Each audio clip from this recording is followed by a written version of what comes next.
Assalamualaikum warahmatullahi wabarakatuh.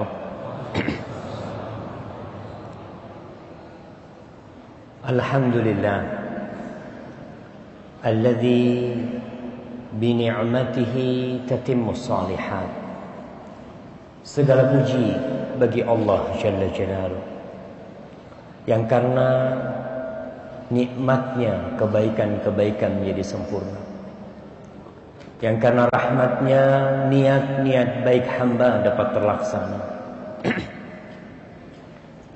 Semua kebaikan yang kita peroleh, semua cita-cita yang dapat kita raih, kita bisa sampai ke tempat ini, kita bisa meninggalkan kesibukan kita, meninggalkan tidur siang kita.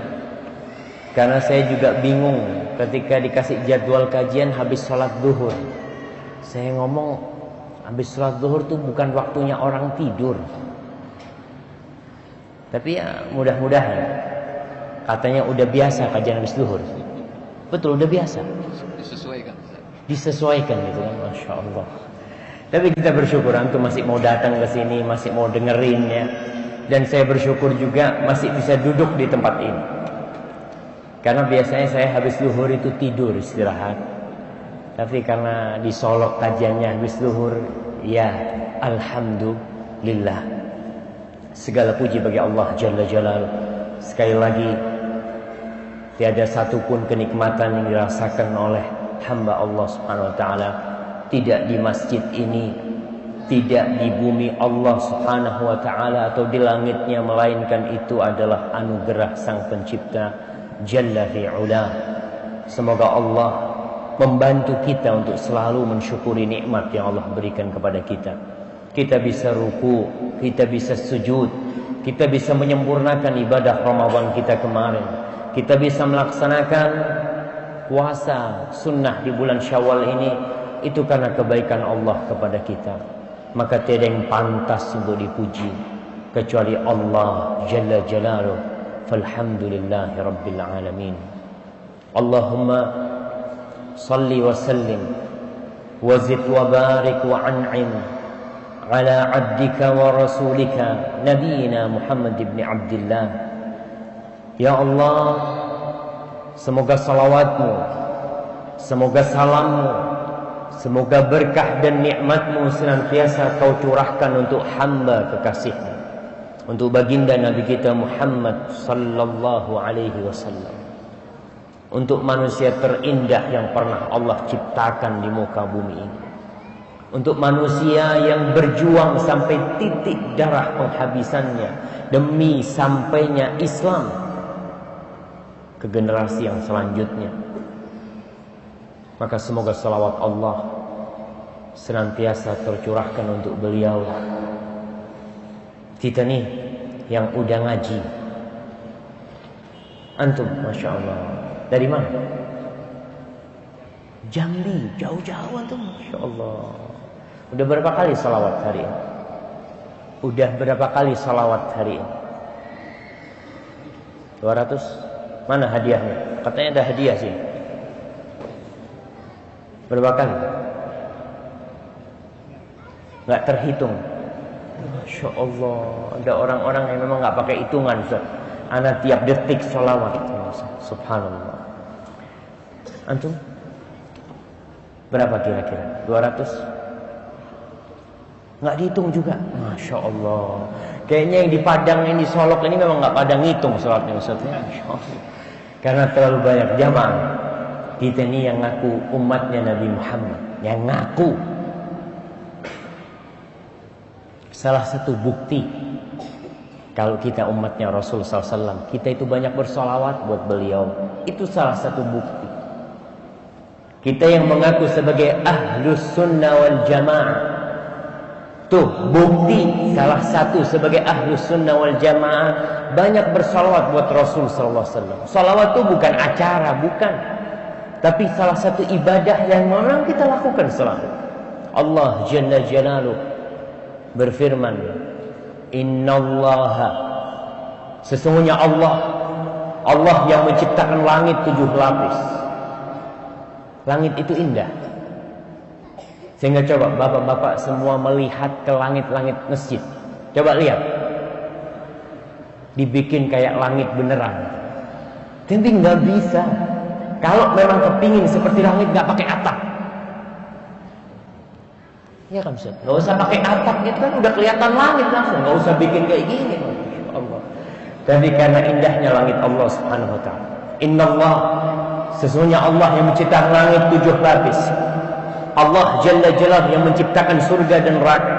Allah yang menciptakan ikan-ikan di lautan, yang mewarnai ikan-ikan tersebut, yang menciptakan burung-burung, yang menciptakan gunung emas di Papua, yang memberikan rezeki kepada seluruh umat manusia, kepada semut-semut di lubangnya. Innallah wa malaikatahu, dan malaikat-malaikatnya yang tidak pernah berbuat dosa dan nista, yang kerjaan mereka hanya bertasbih, bertahmid untuk Allah Jalla Jalaluhu.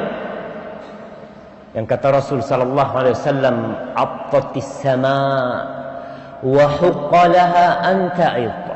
Langit itu merintih, langit merintih, dan pantas dia merintih.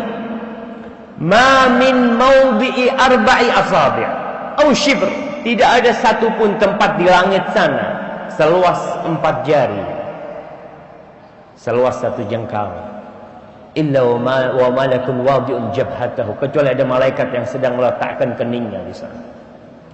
Itu semua malaikat Allah yusalluna 'alan nabi. Mereka bersolawat buat Nabi. Nggak butuh Nabi sama solawat kita. Lah wong Allah sudah bersolawat, malaikat-malaikat bersolawat. Innallaha wa malaikatahu yusalluna 'alan nabi. Kemudian Allah ingin memberikan kehormatan buat kita. Allah ingin mengikut sertakan kita di dalam salawat-salawat yang diberikan kepada Rasul sallallahu alaihi wasallam. Lalu Allah mengatakan, ya ayyuhalladzina amanu, wahai orang-orang yang beriman, wahai orang-orang yang beriman. Kemarin itu kita habis Ramadan. Saya mau tanya, berapa kali Allah sebutkan di Al-Quran ya ayyuhalladzina amanu? Jamaah, ana kasih hadiah. Berapa kali Allah sebutkan di Al-Quran ya ayyuhalladzina amanu? Dipanggil nih kita nih, wahai orang-orang yang beriman. Berapa kali jemaah? Ada yang mau jawab di sana? Masya Allah, sebelah kiri sini.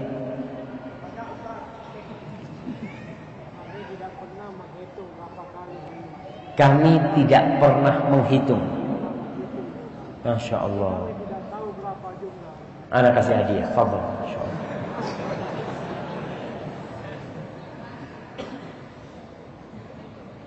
Jemaah, kenapa kita nggak mau menghitung?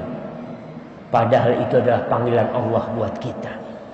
Sebagian sudah hatam Al-Quran, sudah 10 kali hatam, sudah 30 kali hatam. Mungkin di Ramadan ini pun dia hatam. Tapi terkadang kita baca Quran tuh lewat aja tuh.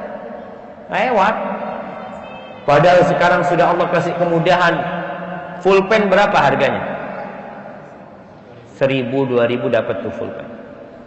Tatkala kita benar-benar membaca Al-Quran, nih kitabullah, nih kalamullah, nih surat cinta Allah kepada hambanya.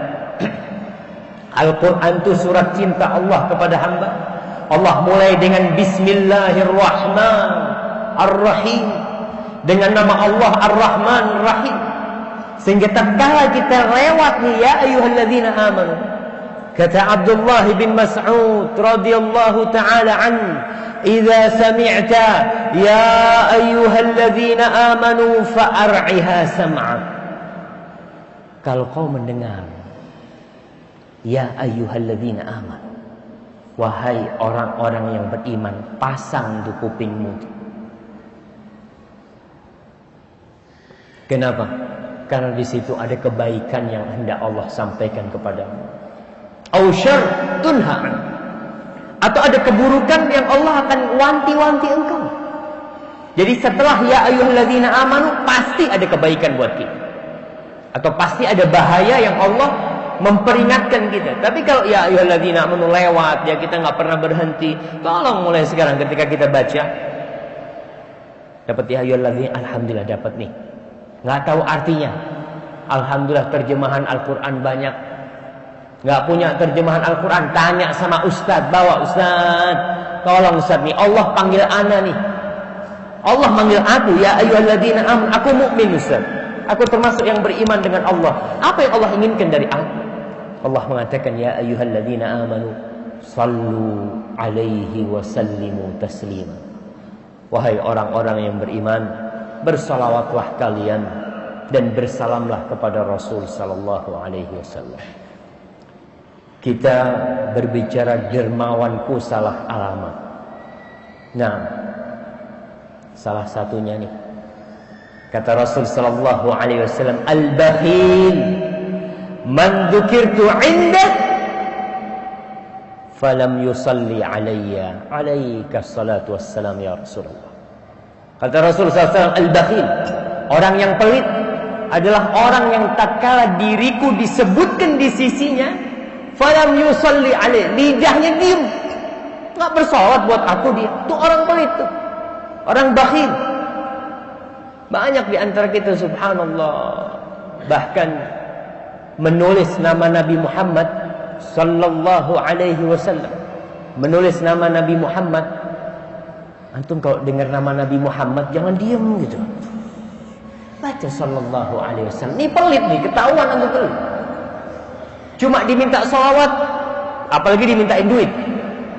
Mintain salawat doang yang nggak keluar tenaga jemaah. Kita bisa ngomong berjam-jam tapi dengan salawat kadang-kala kita pelit. Al-bakhil, itulah orang yang pelit. Tatkala namaku disebutkan dia tidak bersalawat kepada aku. Bahkan kita lihat ada orang yang nulis Muhammad SAW. Muhammad SAW. Subhanallah. Kenapa dia nggak mau mengatakan sallallahu alaihi wasallam? Ustaz, terlalu panjang. Itu yang akan dicatat di timbangan kita tuh nanti. Tulis sallallahu alaihi wasallam. Panjang Ustaz, tulis. Karena Allah menyuruh umat yang beriman bersolawat, bukan bersau. Nggak ada bersau. Tulis di jalan-jalan SAW kadang-kala pakai huruf besar untuk penghormatan kepada Nabi, bukan salam.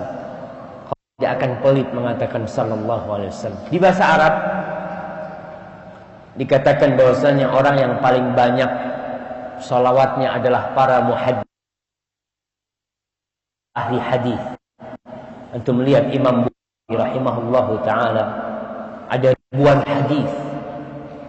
Imam Ahmad di kitabnya Musnad Imam Ahmad ada puluhan ribu hadis. Katakan sallallahu alaihi wasallam. Berarti di kitab itu kira-kira ada 27.000 kali salawat buat Rasul sallallahu alaihi wasallam. Ditulis pakai tangan jemaah. Maka jangan pelit-pelit untuk bersalawat. Kemudian muncul generasi. Yang generasi selanjutnya ini generasi ya sudah malas beribadah. Dia ingin yang panjang-panjang dipendekin. Entah siapa yang memulai menulis SAW, nggak tahu. Di bahasa Arab itu singkatan sallallahu alaihi wasallam itu dua. Yang pertama sal'am. Sal'am. Sallallahu alaihi wasallam maksudnya. Tapi ketika bacanya sal'am nih. Qala Rasulullah sal'am. Nah, kemudian ada singkatan shad. Cuma huruf shad. Qala Rasulullah sad, kata dia. Ana ingat salah seorang guru hadis di Madinah, dia cerita orang yang pertama kali menyingkat sallallahu alaihi wasallam dengan sal'am itu lumpuh tangannya. Karena Rasul sallallahu alaihi wasallam mengatakan man sanna fil islami sunnatan sayyi'atan fa alaihi wizruha wa wizru man 'amila biha min ba'dihi. Orang yang memberikan contoh buruk, dia akan dapat dosa contoh itu dan dosa orang-orang yang mengikutinya tanpa dikurangi itu dosa-dosa. Maka ma'asyiral muslimin rahimakumullah, jangan pelit-pelit bersalawat kepada Rasul sallallahu alaihi wasallam. Paling enggak sehari berapa kali? 1000 lah. 1000. Antum kira banyak 1000 itu? Sedikit tuh. Allahumma salli ala Muhammad. Berapa detik? Berapa detik antum? Allahumma salli ala Muhammad. 3 detik cuma 3 detik. Jadi kalau 100 kali berapa detik? Betul. 300 detik. 5 menit. Kalau 1000 kali 3000 detik. Berapa menit? Setengah jam. Betul. 50 menit ya. Sholawatlah banyak. Dapat apa nih kita kalau sholawat? Dapat 2. Fid dunya hasanah wa fil akhirati hasanah. Rasul sallallahu alaihi wasallam berkata kepada seorang yang banyak bersalawat kepada Ubay bin Ka'ab, kalau kau banyak-banyak bersalawat kepadaku, kalau kau menjadikan semua doamu salawat untukku, tukfahammat, semua kegalauan akan dihilangkan dari hati. Jadi kalau dulu tuh nggak ada orang tua yang galau. Ada orang dulu galau? Nggak ada. Yang galau tuh anak-anak muda sekarang. Kalau orang tua dulu. Tapi kalau kita ingin dihilangkan kegalauan dari jiwa kita, banyak salawat. Yang kedua, wa yughfar laka dzambuk, diampuni dosa-dosamu. Itu yang kita cari. Fid dunya hasanah wa fil akhirati hasanah. Allahumma salli wa sallim ala habibikal mustafa wa nabiyikal mujtaba, kullama dzakarahu dzakirun wa ghafala an dzikrihil ghafilun. Semoga salawat itu bersambung untuk keluarga Nabi, untuk istri-istri Rasulullah sallallahu alaihi wasallam. Berapa jumlah istri Nabi? Ana minta 9 aja. Siapa yang mau jawab? 9. Mau sebanyak-banyak. Fadhal yang di situ. Angkat suaranya. 9 boleh, masya Allah. Sebutkan namanya. Bukan cuma jumlahnya doang. Khadijah, Aisyah, Zainab,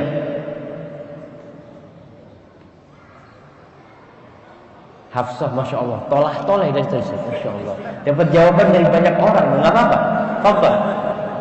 Hafsah yang kelima. Masya Allah, udah nggak ada suara-suara lagi. Kita kasih hadiah loh, masya Allah. Kirim ke belakang sana. Baik, siapa yang mau melengkapi? Sebelah sini.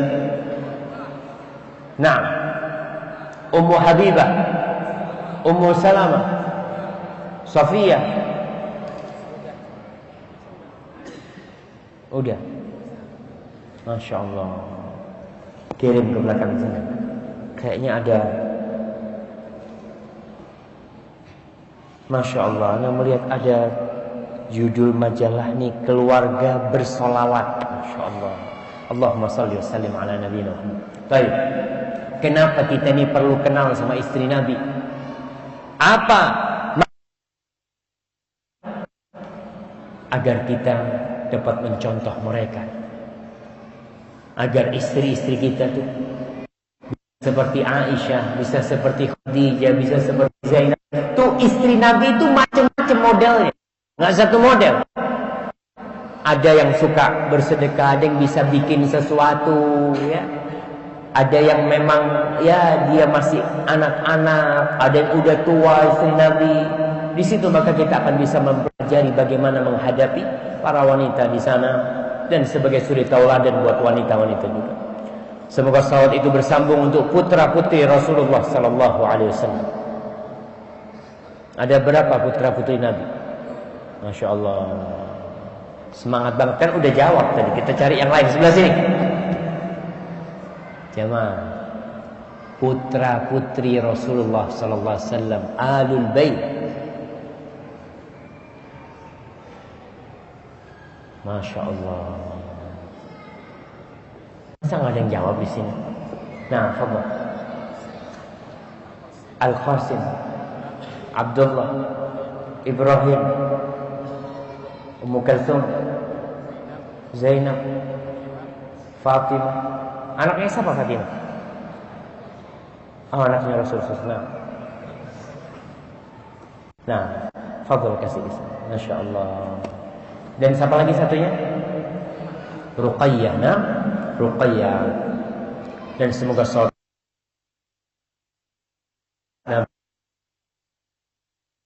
dan perjuangan Rasul sallallahu alaihi wasallam setelah wafatnya Nabi alaihi salatu wassalam, datang Abu Bakar As-Siddiq melanjutkan pengibaran bendera la ilaha illallah. Kemudian dilanjutkan oleh Umar bin Khattab. Lalu tongkat estafet itu dilanjutkan oleh Utsman bin Affan dan oleh Ali bin Abi Thalib radhiyallahu taala anhum ajma'in. Masih ada sisa 6 sahabat Nabi yang dijamin masuk surga. Kita nih sekali lagi perlu mengingatkan anak kita, keluarga kita kepada suri tauladan yang seharusnya dicontoh. Kalau enggak akan muncul idola-idola baru. Sekarang kalau kita lihat TV-TV yang ada, selalu berusaha memunculkan idola-idola dalam segala hal. Ada acara dulu, apa yang ratu sejagat ya? Ada ratu sejagat. Yang perempuan pemilihan ratulah sedunia. Miss Universe. Masya Allah. Ada yang hafal-hafal. Masya Allah. Ngapa enggak? Ini warna. Kemudian muncul di Indonesia, ratu Indonesia. Muncul lagi ratu Jakarta, muncul lagi ratu di mana? Karena orang nggak punya idola. Oh, kalau mencontoh tuh orang kayak gitu. Na'udzubillah min dzalik. Kalau ini contoh orang-orang seperti itu. Padahal Rasulullah sallallahu alaihi wasallam bersabda, "Yuhsyarul mar'u ma'a man ahab." Orang akan dikumpulkan dengan siapa yang dia cintai. Kalau yang dicintai adalah artis-artis seperti itu, kira-kira di mana dia akan dikumpulkan kelak pada hari kiamat. Amma ba'd. Ma'asyiral muslimin rahimakumullah, saya sangat berbahagia sekali bisa sampai ke Solo, bisa berjumpa dengan antum. Kebahagiaan ana mungkin lebih besar daripada kebahagiaan antum. Semoga ya ana sudah bayar utang ke Solok ini. Udah selesai kayaknya Ustaz Solok ini. Alhamdulillah. Belum lunas. Oke, kita akan berbicara tentang fulus. Tentang uang kita bicara. Sebelum kita mulai, ada yang baru mudik di sini jamaah. Apa semua orang Solok asli di sini? Atau ada yang dari Jakarta mudik ke sini, dari Jawa? Jadi rata-rata orang Solok asli. Yang mudik juga ada, yang luar Solo juga ada, Bukit Tinggi ada, Padang, Jadi yang mudik ada, yang luar Solok ada, yang orang Solok nggak ada. Oh gitu sih. Barakallah. Jadi kumpul nih. Biasanya itu katanya kalau Lebaran nih orang-orang Minang yang di luar Jawa, yang di luar Sumatera Barat ini pada balik kampung. Biasanya bawa fulus banyak, bawa duit, bawa harta yang berlimpah ruah. Apa sih tujuan mengumpulkan harta itu? Untuk ditabung. Apa tujuan mengumpulkan harta? Anda kasih hadiah yang mau jawab. Mana yang mau jawab? Yang merantau, yang menjawab yang merantau.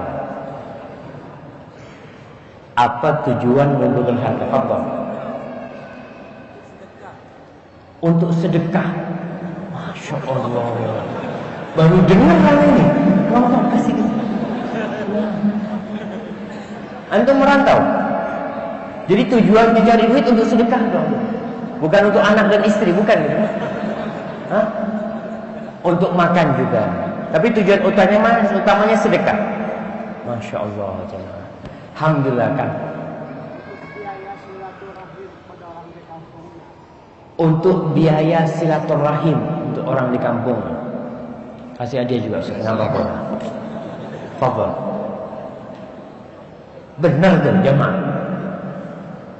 Kalau kita lihat orang semua punya target masing-masing. Nah, semua punya cita-cita. Semua memiliki angan-angan. Dia kepingin bikin rumah. Dia kepingin nyekolahkan anaknya. Dia ingin memiliki villa. Terus dia kumpulkan harta itu. Nggak masalah. Orang mau mengumpulkan harta nggak masalah. Tapi harus diingat bahwasanya setiap rupiah yang kita kumpulkan ada hisabnya nanti di hari kiamat. Akan ada hisabnya. Tinggal kita bisa jawab enggak tuh. Ketika ditanya tuh 5.000 dapat dari mana itu? Karena dua pertanyaan buat orang yang berinfak. Min aina iktasabahu, buat orang yang punya harta nih. Wa fima anfaqahu, dari mana kau dapat tuh dan kemana kau keluarkan. Dua pertanyaan harus kita siapkan. Kenapa orang miskin masuk surga lebih dahulu daripada orang kaya? Orang miskin tuh masuk surga 500 tahun sebelum orang kaya masuk surga. Jadi antum lebih enak jadi orang miskin apa jadi orang kaya aja? Ana mau tanya nih. Orang kaya masuk surga. Sama nih. Orang kaya masuk surga, orang miskin masuk surga. Tapi orang miskin masuk surga duluan. Mau milih jadi mana? Nggak mau jadi miskin, nggak usah. Jadi orang kaya yang duluan masuk surga. Nah, ada hitung-hitungannya tetap tuh. Nabi kita alaihi salatu wassalam kaya apa miskin? Kaya iya, miskin iya. Kaya dari mana, Bang? Kalau waktu kaya dia kaya, waktu miskin dia miskin. Masya Allah. Waktu kaya kapan Nabi itu kaya?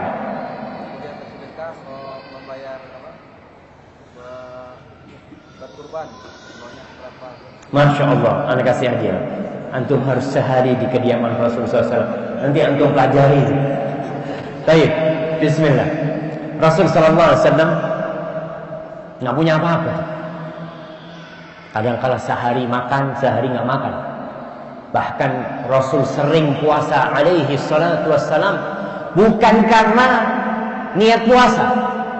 Datang ke rumah istrinya, hal indaki syai', hal min ta'am, ada yang bisa dimakan? Apa kata istrinya? La illa al-ma'. Kita punya air, makanan nggak ada. Sallallahu alaihi wasallam. Tapi kalau lagi punya Nabi, tuh kalau lagi punya rezeki beliau, masya Allah, beliau habis-habisin buat bersedekah. Sallallahu alaihi wasallam. Tapi Nabi tergantung mati alaihi salatu wassalam, berapa warisan yang ditinggalkan? Nggak ada. Alaihi salatu wassalam. Bahkan baju besinya dalam kondisi digadaikan oleh Nabi alaihi salatu wassalam untuk biaya makan. Bukan untuk bangun rumah, bukan untuk kontrak rumah, bukan untuk beli mobil. Sekarang nih orang utang buat apa sih? Rumah utang, mobil utang, motor utang, istri utang. Boleh nggak istri utang? Boleh nggak? Boleh. Jadi mahar itu kan nggak harus kontan. Boleh kalau, insya Allah kalau di Sumbarnya nggak terlalu mahal maharnya. Berapa di sini, Ustaz? Seperangkat alat sholat. Bener, Ustaz. Itu kan cuma omongan doang, Ustaz. Di belakangnya berapa yang dikirim, Ustaz? Nggak kirim apa-apa. Masya Allah. Kayaknya ini bikin semangat ya, Ustaz. Baik. Jadi kalau kita bicara, boleh kalau umpamanya 1 miliar terima. Nah, aku terima nikahnya, tapi utang. Bayarnya nanti sampai mati, nggak apa-apa. Ada utang yang seperti itu. Rasulullah SAW orang yang nggak punya. Kembali kepada harta. Ada seorang sahabat, dia termasuk mukhadram. Dia hidup di masa jahiliyah cukup panjang. Dia datang kepada Rasulullah SAW ketika dia masuk Islam, dia hijrah ke Madinah. Namanya adalah Hakim bin Hizam bin Khuwailid. Hakim berkata, "Sa'altu Rasulullah SAW." Aku minta duit sama Nabi SAW. Fa'atani. Maka Nabi ngasih. Thumma sa'altuhu. Kemudian aku minta lagi. Fa'atani, dikasih lagi aku duit sama Rasulullah SAW. Thumma qala Rasulullah SAW. Nah, Hakim ini orang kaya, orang-orang Masya Allah dia, orang mampu. Tapi dia minta sama Rasulullah SAW, sama Nabi dikasih. Lalu beliau berkata kepada Hakim, memberikan nasihat tentang masalah harta ini. Beliau mengatakan, alaihi salatu wassalam, ya Hakimu, inna hadzal mala hulwun khadirun. Wahai Hakim, sesungguhnya harta ini hulwun, manis rasanya, khadirun, hijau warnanya. Orang tuh suka melihat yang hijau-hijau, yang hijau-hijau senang. Dia suka dengan yang manis-manis. Maka Nabi mengatakan kepada Hakim, nih harta nih manis dan hijau. Faman akhadahu bisakhawati nafsin burika lahu fi. Barang siapa yang mengambil harta itu, mengambil harta itu yang dikasihkan dengan hati yang penuh dengan kedermawanan, dengan kebaikan yang hatinya, maka Allah akan kasih berkah di harta. Dia butuh uang, dikasih. Dia bersyukur dengan uang dia berikan, Allah akan kasih berkah. Wa man akhadahu bi israfi nafsin lam yubarak lahu fi. Barang siapa yang ngambil uang itu dengan ambisi. Ada orang yang dengan duit itu begitu cintanya, begitu berambisi untuk mendapatkan uang itu. Maka barang siapa yang mengambil dengan ambisi yang begitu tinggi dari dirinya, nggak akan diberkahin tuh. Duitnya banyak. Berapa banyak orang yang punya miliaran. Malam lebaran di ruang ICU.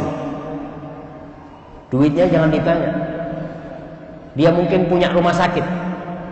Dia mungkin punya perusahaan, tapi malam lebaran di mana berlebaran dia? Di ruang ICU. Subhanallah, qudratul bari jalla fi'ula. Bagaimana keagungan Allah Subhanahu wa ta'ala. Allah bisa keluarkan orang-orang dari istananya, Allah keluarkan, Allah taruh di rumah sakit. Dia sama sekali tidak menikmati harta yang dia kumpulkan. Nggak ada. Bahkan dia mau makan nggak bisa. Harus makan lewat selang. Makan lewat selang. Bernafas nggak boleh. Dia harus bernafas, beli dia oksigen. Ditaruh di mulut. Dihitung tiap hari bayar tuh oksigen. Maka hati-hati. Kalau seorang mengambil harta itu dengan ambisi yang buruk dari diri, ingin itu, Allah nggak akan kasih berkah di harta dia. Wa kana kalladhi ya'kul wa la yashba. Kata Nabi SAW, orang yang seperti ini seperti orang yang makan tapi tidak kenyang-kenyang. Kan nggak kenyang-kenyang dia. Seperti orang yang minum air laut, makan, lapar lagi makan, terus makan. Sedangkan ada orang makan sekali. Orang yang puasa kita lihat, makan waktu sahur, kuat, dia nggak makan sampai maghrib. Masya Allah, diberkahi sama Allah Subhanahu wa ta'ala. Tapi ada orang yang ambisi seperti orang yang makan dan tidak pernah kenyang. Lalu beliau mengatakan kepada Hakim, wal yadul ulya khairun minal yadis sufla. Dan tangan yang di atas lebih baik daripada tangan yang di bawah. Kita bicara orang yang tangan di atas, yang suka bersedekah, yang suka memberi, yang suka berderma, itu lebih baik daripada yang tangan di bawah. Jadi milih jadi orang kaya apa jadi orang miskin? Jamaah, tangan yang di atas lebih baik daripada tangan yang di bawah. Ya harapan Anda semuanya jadi orang kaya. yang bersyukur kepada Allah Subhanahu wa taala, yang suka bersedekah. Karena lebih baik, kata Rasulullah SAW, daripada orang miskin yang minta-minta terus. Jadilah orang kaya yang memberikan kontribusi kepada umat, yang bisa mengeluarkan umat dari kemiskinan dan menyelamatkan mereka dari tangan-tangan kekufuran. Ma'asyiral muslimin rahimakumullah. Hakim ketika mendapatkan nasihat dari Rasulullah SAW. Ini bagaimana seorang sahabat mendapatkan nasihat dari Nabi. Lalu dia mengatakan, Fakultu, aku berkata kepada Nabi alaihi salatu wassalam, Ya Rasulullah, walladhi yu'idul khalqa, wahai Rasulullah, demi zat yang mengembalikan penciptaan nanti, ciptaannya akan dikembalikan semuanya, la arza'u ahadan ba'daka syai'an hatta ufariqad dunya, aku enggak akan lagi minta-minta sama seorang pun setelah aku minta sama engkau ini Rasul, sampai aku mati, aku enggak akan minta-minta. Maka Hakim benar-benar memenuhi sumpah. Fakana Abu Bakar radhiyallahu taala anhu yaitu hakiman.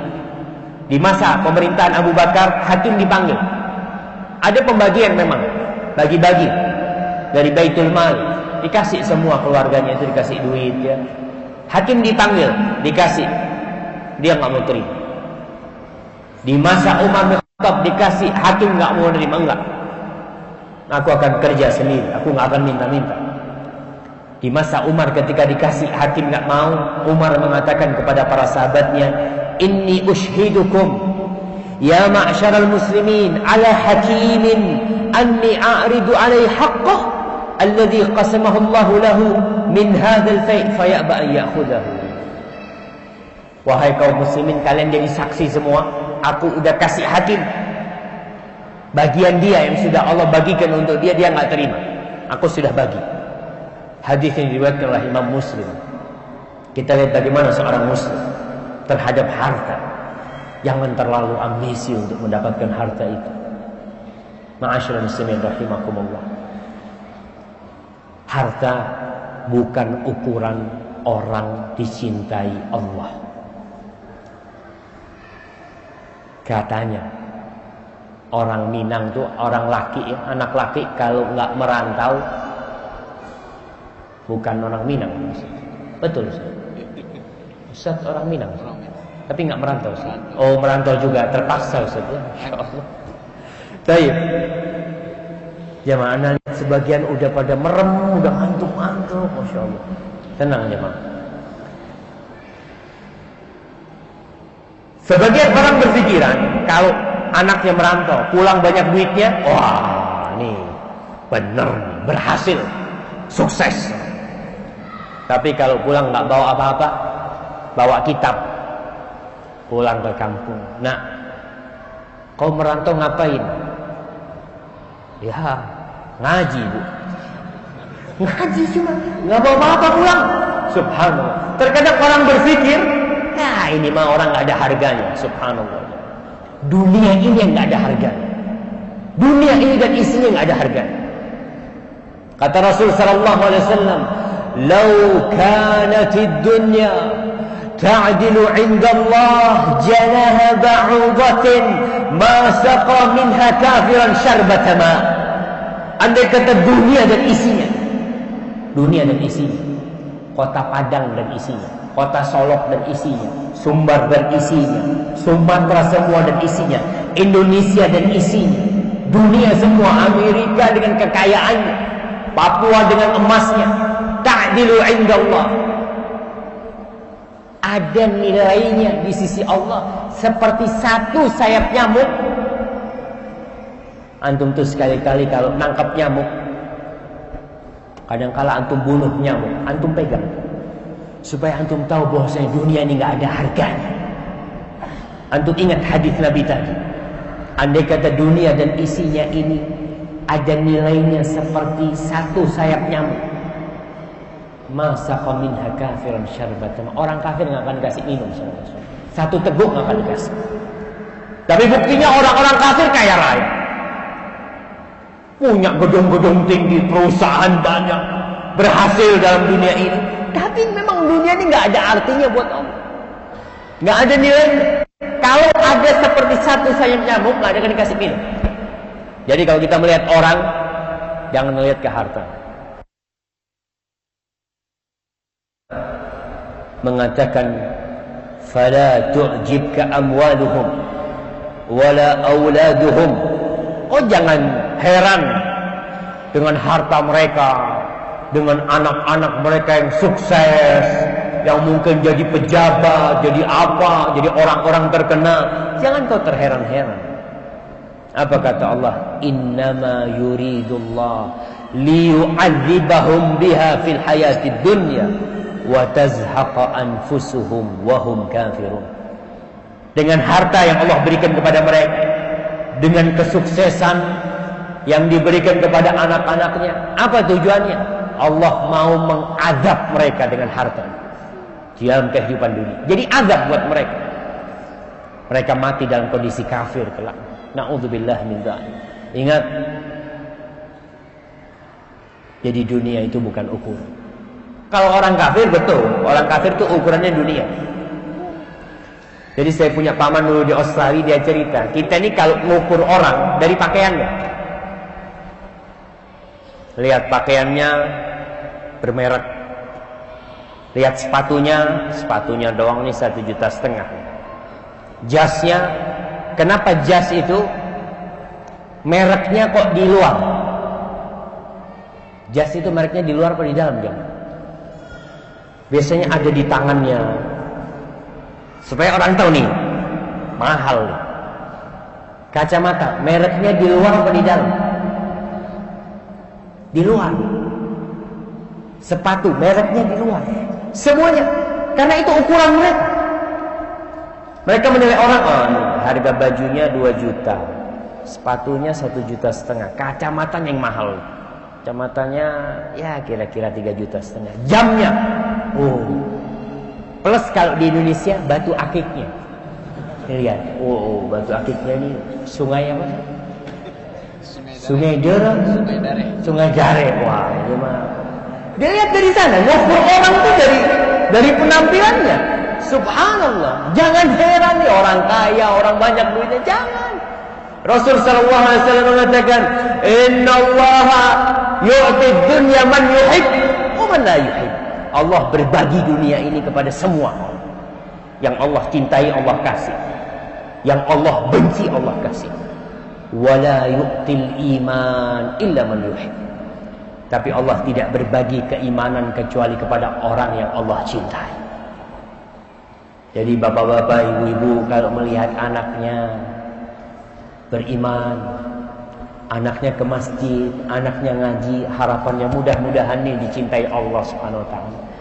Tapi kalau melihat anaknya hartanya banyak berlimpah ruah, belum tentu dicintai Allah, belum tentu. Allah Subhanahu wa taala berfirman di surat Saba ayat 37, "Wa ma amwalukum wala auladukum billati tuqarribukum indana zulfa illa man amana wa amila salihan fa ulaika lahum jazaa'ud dhi'fi bima 'amilu wa hum fil ghurfati aminun." Tidaklah harta kalian, anak-anak kalian itu sebagai tanda kecintaan Rabb kepada kalian. Oh, jadi ini orang cintai Allah, hartanya banyak. Kadang-kadang dia mengatakan Allah tuh cinta sama anak. Buktinya apa? Masya Allah, harta anak bertambah terus. Anak-anak anak diterima di perguruan tinggi yang Masya Allah. Jadi Allah cinta sama anak. Enggak, kata Allah. Illa man amana wa amila salihan. Orang yang cintai Allah yang beriman, yang beramal soleh, itu dicintai Allah Subhanahu wa taala. Kemudian ma'asyiral muslimin rahimakumullah, di surat Al-Fajr Allah Jalla Jalaluh menceritakan tentang pandangan orang kafir. Fa'ammal insanu idza mabtalahu rabbuhu fa'akramahu wa na'amahu fayaqulu rabbi akraman. Adapun orang nih kalau diluaskan rizkinya, diberi kedudukan, diberi jabatan, dia mengatakan Rabbi akraman. Rabbku memuliakan aku. Wa amma idza mabtalahu faqadara alaihi rizqahu. Adapun ketika disempitkan rezekinya, cari kerjaan susah, kemudian buka usaha bangkrut, dia mengatakan Rabbi ahana, Allah menghinakan aku. Kalla bal la tukrimuna al-yatim wa la tahadduna ala ta'amil miskin wa ta'kuluna at-turatha aklan lamma wa tuhibbuna al-mala hubban jamma. Nah, bukan itu ukurannya. Ukuran orang dicintai Allah bukan itu.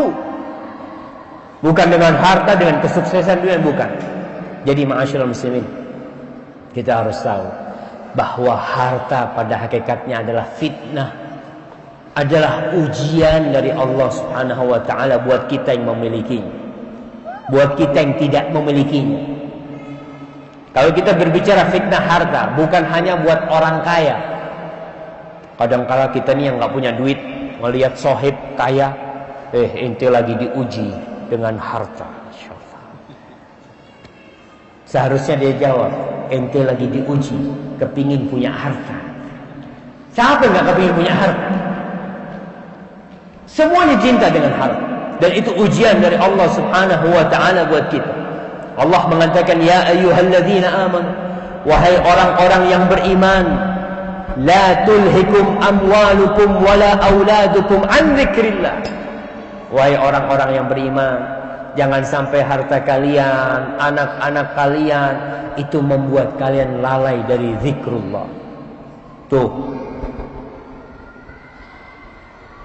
macam yang pertama untuk godaan harta. Jadi melupakan kita dari zikrullah. Wa may yaf'al dzalika ulaika hum khasirun.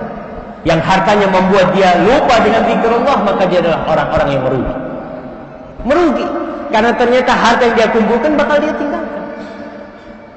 Biasanya tuh orang kalau disuruh sholat ke masjid, ya, sibuk dengan tokonya, dengar azan, hayya 'alas shalah, hayya 'alal falah, tetap di depan usahanya, takut mau tutup. Kenapa kata dia? Ya Ustaz, sholat di toko sini kan bisa, sah kan? Pahalanya berapa? 1. Tapi kan sah. Di masjid berapa? 27. Bayangkan kalau untuk urusan akhirat, dia itu qanaah. Saya cukuplah dapat 1. Tapi kalau untuk urusan dunia, Masya Allah, dia buka terus. Berapa menit sih dia datang ke masjid? Maka ini, jangan sampai harta kita ya membuat kita lalai dari zikrullah tabaraka wa ta'ala.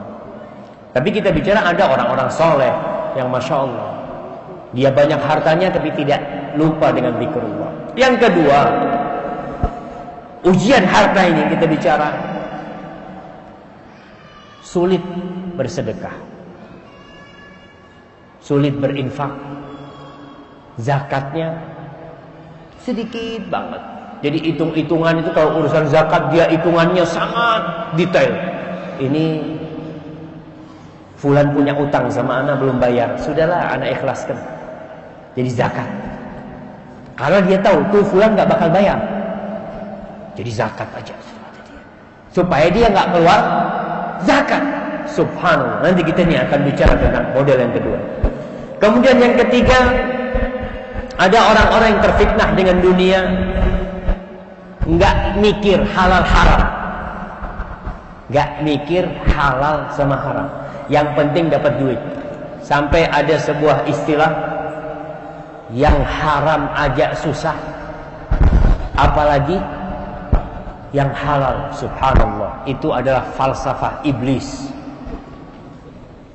supaya orang ini tidak cari yang halal. Terus terang, yang halal itu lebih banyak daripada yang haram. Kita lihatlah pekerjaan-pekerjaan orang. Yang haram itu apa sih? Mencuri, merampok, menipu, sedikit. Yang sisanya halal. Tapi biasanya kullu mamnu'in marhub. Semua Yang dibenci itu, semua yang dilarang itu disukai. Semua yang dilarang disukai. Kenapa banyak orang melakukan riba? Karena nggak boleh riba, tapi nyaman buat dia. Sehingga ada sebuah restoran di pinggir jalan, teman cerita, ada restoran pinggir jalan, iklannya di pinggir jalan jamaah. Satu, tulisannya, jangan menoleh ke kiri.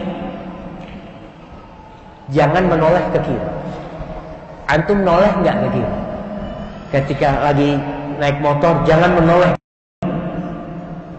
Antum akan noleh ke kiri. Ada apa kok nggak boleh noleh? Karena semua yang dilarang orang. Kita lihat manusia sekarang. Riba. Ada riba di Indonesia jemaah. Anak kasih hadiah. Di mana? Bukan sama saya. Di mana? Ada tulisannya bank riba gitu. Ada. Wah, nggak jadi hadiah.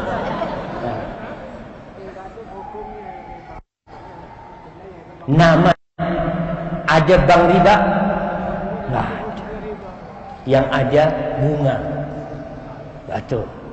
Dan ini salah satu, sekali lagi, bisikan-bisikan iblis. Karena Allah mengatakan syayatinul insi wal jinni yuhi ba'duhum ila ba'din zukhrufal qawli ghurur. Setan, jin dan manusia itu saling membisikkan kata-kata yang menipu, kata-kata yang membuat orang lalai. Coba kita ke bank nih, transaksi. Kemudian bank mengatakan, "Mas, ini ribanya 5%. A'udzubillah, na'udzubillah. Nggak mau saya kalau riba. Ya, sudah mas. Mas kan nggak mau riba. Bunganya. Oh, nggak apa-apa kalau bunganya. Ya, saya terima. Itu termasuk bisikan syaitan. Merubah nama-nama seperti itu agar orang berbuat dosa tidak merasa berbuat dosa. Dulu waktu saya masih SD, itu masih banyak WTS. Wanita tuna susila, masih banyak. Sekarang sudah nggak ada. Tunjukkan sama saya di mana ada WTS. Hah? Nggak ada. Yang ada PSK. Dikatakan, Mbak kerjanya apa? Oh, saya PSK. Na'udzubillah. Tapi ketika dikatakan WTS, na'udzubillah, enggak, saya nggak mau jadi WTS. Ya, dia akan berusaha bertobat. Karena dia merasa sebagai wanita yang hina dan hina. Tapi muncul ucapan-ucapan seperti itu untuk menipu manusia. Maka kita harus kembalikan nama itu. Jangan katakan bunga, tapi riba. Jangan katakan PSK, tapi katakan pelacur, WTS. Ini juga dakwah supaya dia itu ada harapan bertobat kepada Allah Subhanahu wa taala. Ma'asyiral muslimin rahimakumullah, berkaitan dengan fitnah dunia, orang pada menggunakan segala cara untuk mendapatkan harta, itu juga godaan. Semua yang tumbuh dari haram maka neraka lebih pantas buat dia. Kemudian yang keempat, model orang terfitnah dengan dunia, harta orang dengan berbagai cara, lewat hakim, lewat mahkamah. Kemudian yang kelima, makan hartanya anak yatim. Saya mau bertanya, anak yatim itu berhak menerima atau tidak? Kenapa? Tidak. Masa? Kenapa kok tidak? Tidak termasuk. Gimana kalau anaknya miskin? Hah? Anak yatim miskin dapat karena miskinnya, masya Allah. Fadhal, kasihkan. Apa definisi anak yatim? Siapa yang mendefinisi anak yatim? Siapa yang mau kasih definisi anak yatim?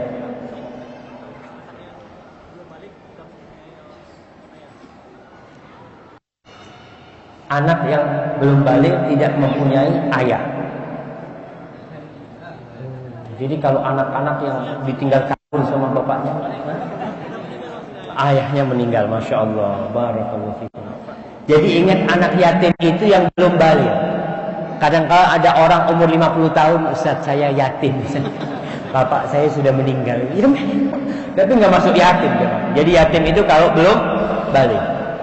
Makan hartanya anak yatim. Kadang-kala anak yatim itu kaya raya. Bapaknya orang kaya, mati. Biasanya yang anak hartanya adalah pamannya. Hati-hati akan anak harta itu.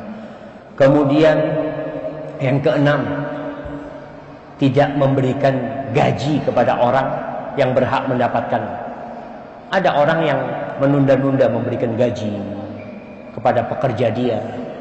Bahkan ada orang yang na'udzubillah min dzalik memberikan gaji kepada pembantunya dengan zakat.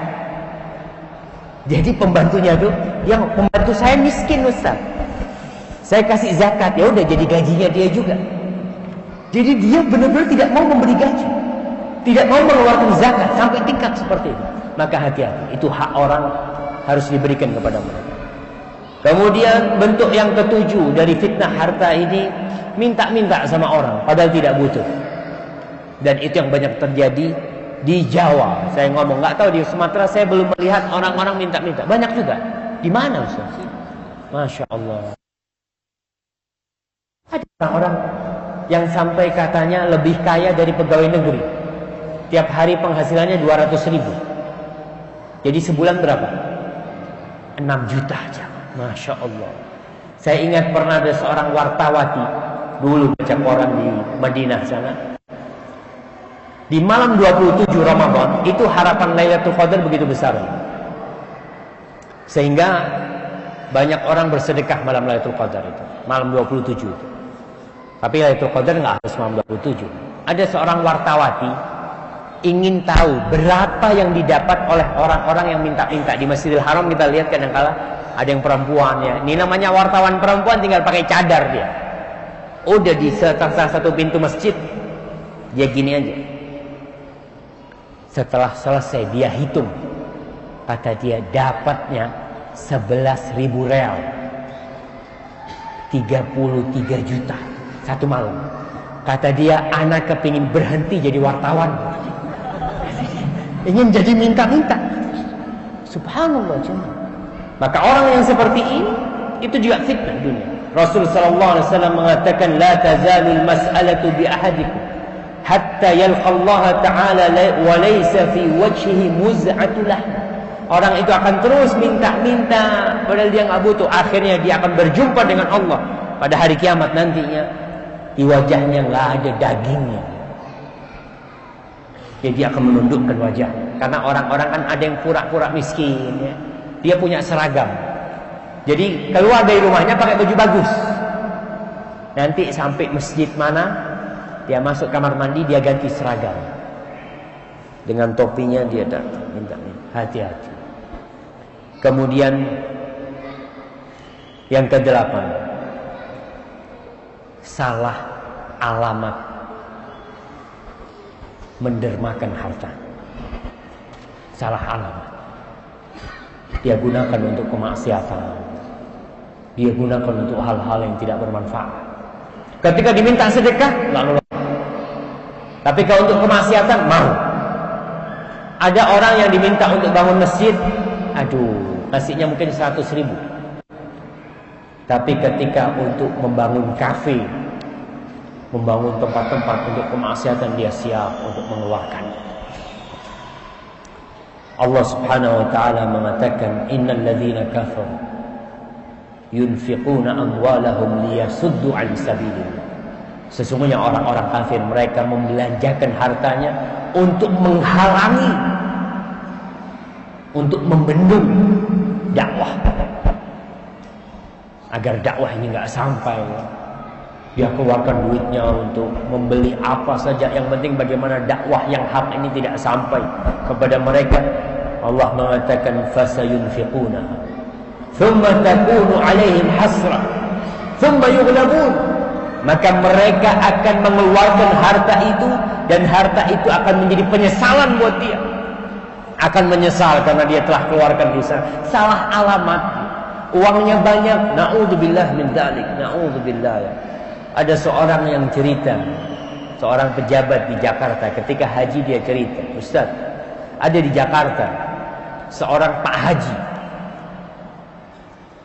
uangnya udah nggak bisa dihitung. Pak Haji ini, dia itu nyewa kafe sama semua isinya dia sewa. Kapan dia datang, tutup tuh kafe buat dia sendiri.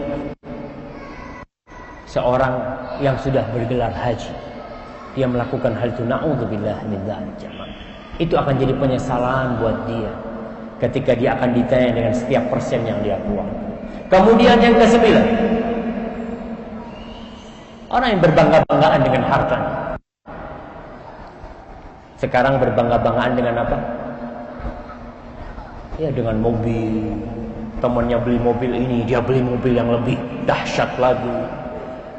Temannya pakai jam harganya 100 juta, beli jam yang harganya 200 juta. Ada jam yang harganya 1 miliar.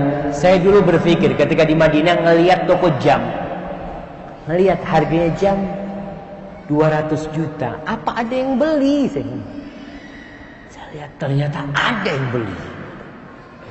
Berbangga-bangga, itu fitnah.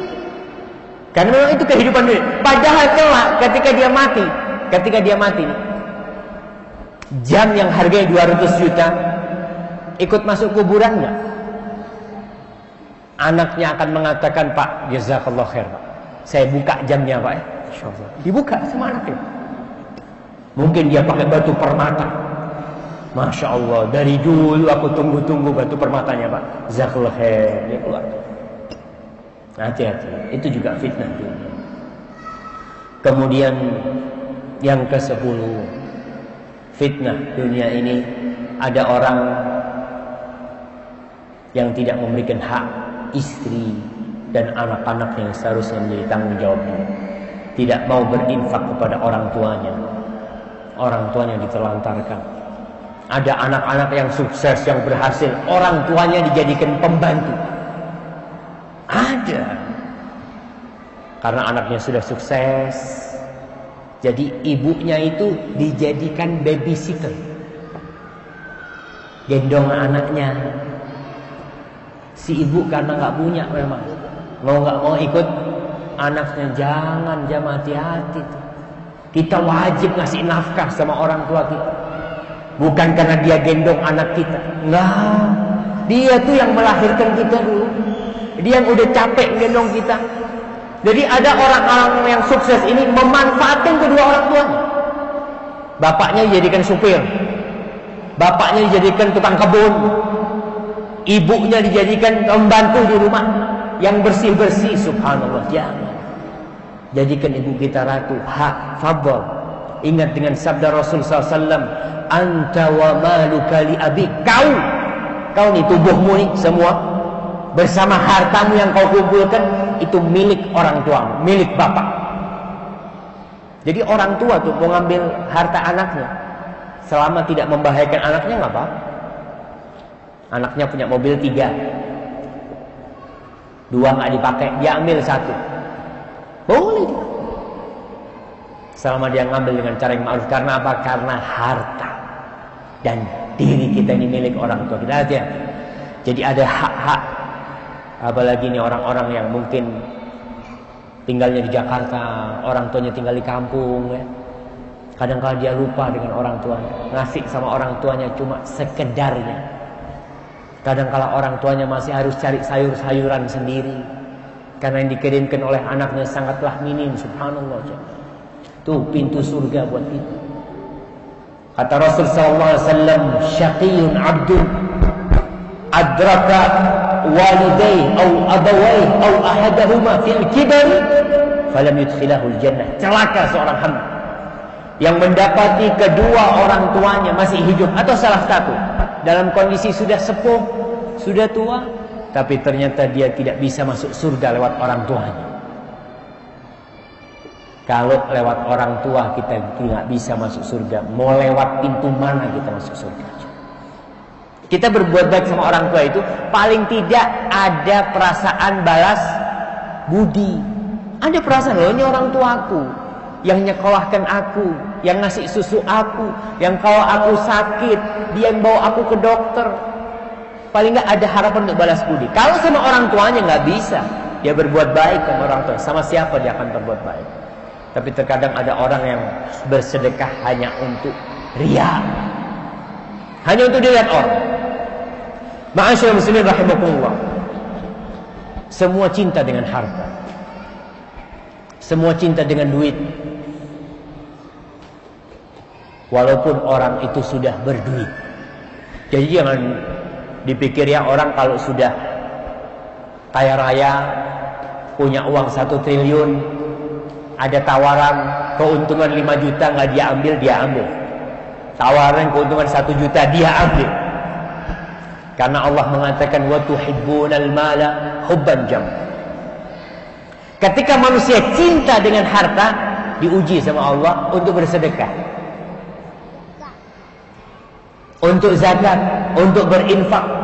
Ketika sudah cinta, Nabi Ibrahim alaihissalam, kenapa ujian itu ketika sudah cinta? Karena akan tampak kebenaran seseorang dalam keimanannya.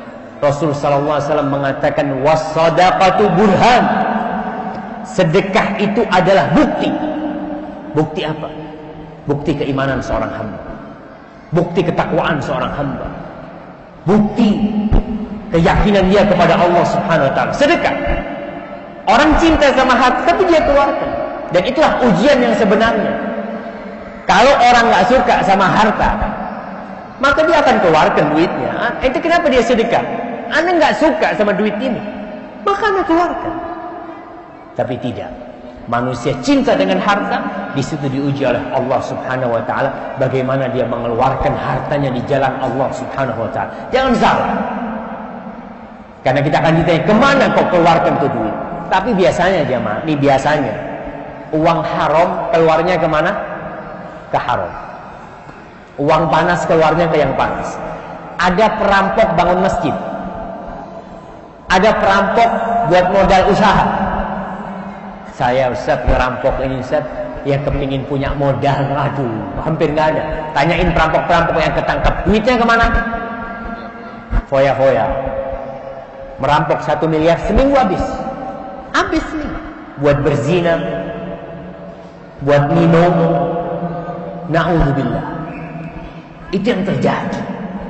Biasanya kalau uang haram keluarnya, orang kalau dapat uang halal, insya Allah keluarnya ke yang halal. Walaupun tadi tetap ujian dari Allah, kita diminta untuk mengeluarkan uang kita, padahal kita sudah cinta dengan harta. Zuyyina linnas hubbus syahwat, dicintakan kepada manusia hubbus syahwat, syahwat kepada minan nisa wal banin wal qanatil muqantara, kepada harta semua. Saya akan kasih contoh bagaimana Allah menguji hambanya dengan harta, dengan sesuatu yang dia cintai. Nabi Ibrahim alaihissalam. Nabi Ibrahim itu bertahun-tahun gak punya anak. Bertahun-tahun. Sampai tua renta. Akhirnya dikasih anak. Namanya siapa? Ismail alaihissalam. Ketika punya anak yang ditunggu-tunggu puluhan tahun, datang anaknya, Nabi Ibrahim gak boleh ngelihat anaknya. Anaknya disuruh ditaruh di mana? Di Mekah. Subhanallah. Suruh tinggal. Bagaimana dia, anak yang ditunggu-tunggu, tahu-tahu disuruh tinggal. Ditinggal. Ketika anaknya sudah mulai masuk ke umur remaja, udah bisa bantu orang tuanya, Nabi Ibrahim diuji lagi. Dia mengatakan kepada Ismail, inni ara fil manami anni adbahu fanzur madza tara. Wahai Ismail, aku bermimpi aku nyembelih dirimu. Diuji sama Allah, suruh sembelih anaknya. Itulah burhan. Itulah bukti keimanan seorang hamba kepada Allah. Dan Ibrahim lulus dalam semua ujian itu. Wa idzibtala Ibrahim rabbuhu bikalimatin fa'atammahun. Faqala inni ja'iluka lin-nasi imama. Sampai ketika melalui ujian seperti itu jadi imam Nabi Ibrahim. Kita pun diuji sama Allah. Udah cinta sama harta, disuruh keluar. Capek kita mengeluarkan harta kita. Capek kita bekerja sampai berpeluh-peluh. Lalu diminta zakat, diminta bersedekah. Ma'asyiral muslimin, Allah subhanahu wa ta'ala senantiasa menggabungkan antara salat dan zakat. Wa ma umiru illa liya'budullaha mukhlishina lahuddin hunafa wa yuqimus salat wa yu'tuz zakat. Salat itu hablum minallah, dia ada hablum minan nas. Zakat, kalau kita hanya hablum minallahnya baik tapi hablum minan nasnya buruk, hati-hati, bisa jadi amalan kita tidak diterima oleh Allah subhanahu wa ta'ala. Kalau kita bicara sedekah, kotak amal udah lewat. Udah lewat belum? Masya Allah, udah lewat kotak amal. Udah lewat, mau dilewatin lagi jangan. Udah saat, janganlah saat. Baik. Kalau kita bicara, kenapa Zat kok suruh bersedekah sih? Kenapa kita disuruh mengeluarkan harta kita? Dapat apa gantinya? Kita udah capek-capek, udah suruh ngasih orang.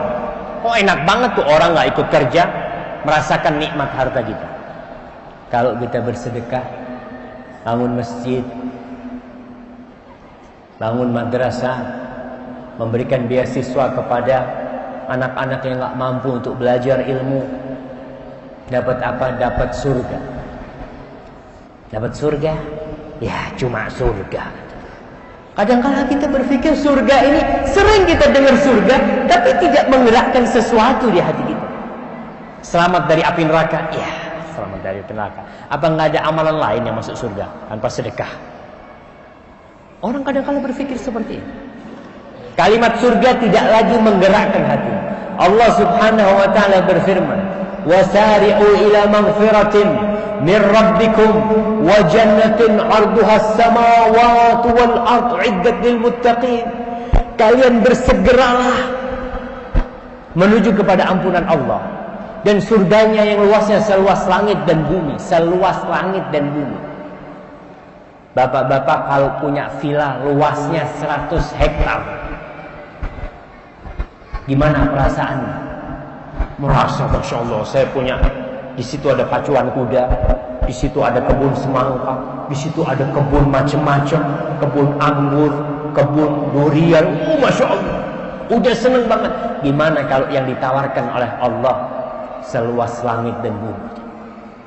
U'iddat lil muttaqin, yang disediakan bagi orang-orang yang bertakwa. Siapa sih orang-orang yang bertakwa? Sifat pertama yang Allah sebutkan, alladzina yunfiquna fis sarra'i wadh-dharra. Mereka adalah orang-orang yang suka bersedekah fis sarra' wadh-dharra. Ketika dalam keadaan lapang, ketika dalam keadaan susah. Ingat, kalau mau bersedekah jangan nunggu kaya. Jangan nunggu kaya. Karena kalau antum miskin gak bersedekah, kaya lebih tidak bersedekah. Kok bisa Ustaz? Bisa lah. Antum kalau punya uang 10.000, di dompet punya uang hanya 10.000, sedekah 5.000, bisa gak jamaah? Bisa Ustaz. 50% saya sedekahkan. Punya uang 1 juta, 1 juta nih alhamdulillah, dia tambah kaya. Dulu kalau datang kajian bawanya 10.000, datang kajian lagi di dompetnya 1 juta. Kira-kira ngeluarkan 500.000 gampang apa susah? Padahal sama-sama 50%. Apa beda sama dulu waktu 10.000 dia keluarkan 5? Enggak, sama 50%. Dia sudah mulai berat. Padahal sisanya lebih banyak. Dulu sisanya cuma 5.000. Sekarang sisanya 500.000. Tapi dia tetap sedekahnya 5.000. Udah kaya, sedekahnya tetap 5.000. Ketika dia punya uang 10 juta, dia mau sedekah 50%. Berat apa gampang? Semakin berat. Ketika Allah kasih dia uang 1 miliar, kira-kira dia mau sedekah 500 juta?